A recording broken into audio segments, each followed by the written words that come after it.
Now, I remember when this clip of R.C Sproul's harsh rebuke went viral. I think it was back in 2015. I was uploading videos on my first YouTube channel. And at that time, some people took issue with R.C over his harsh rebuke of this guy's question. And they took issue because they thought he was taking it too serious. He didn't need to lash out like he did at the time. But to be honest, I loved it. And I would love it even if I was the one who asked the question. Personally, I've been rebuked hard before by older, more mature men of the faith. And at the time, it did hurt my feelings. But once I set my feelings aside and determined within myself by examining the issue, examining the text, if what was said to me was true, it didn't matter how I felt because it was the truth, right?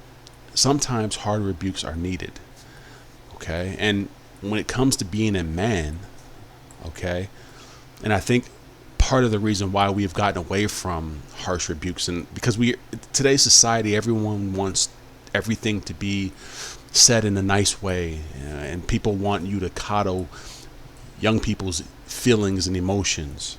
It's such a beta centralized culture that it's hard to be real with young men, okay?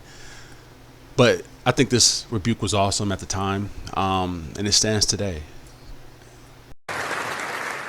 If God is slow to anger and patient, since God is slow to anger, we're always learning. Since God is slow to anger and patient, then why, when man first sinned, was his wrath and punishment so severe and long-lasting? Time out. Didn't we just have that question a second ago? We did. Yeah, it's a little, I think little, we little did. nuance. That God's punishment for Adam was so severe. This creature from the dirt defied the everlasting holy God. After that, God had said, "The day that you shall eat of it, you shall surely die."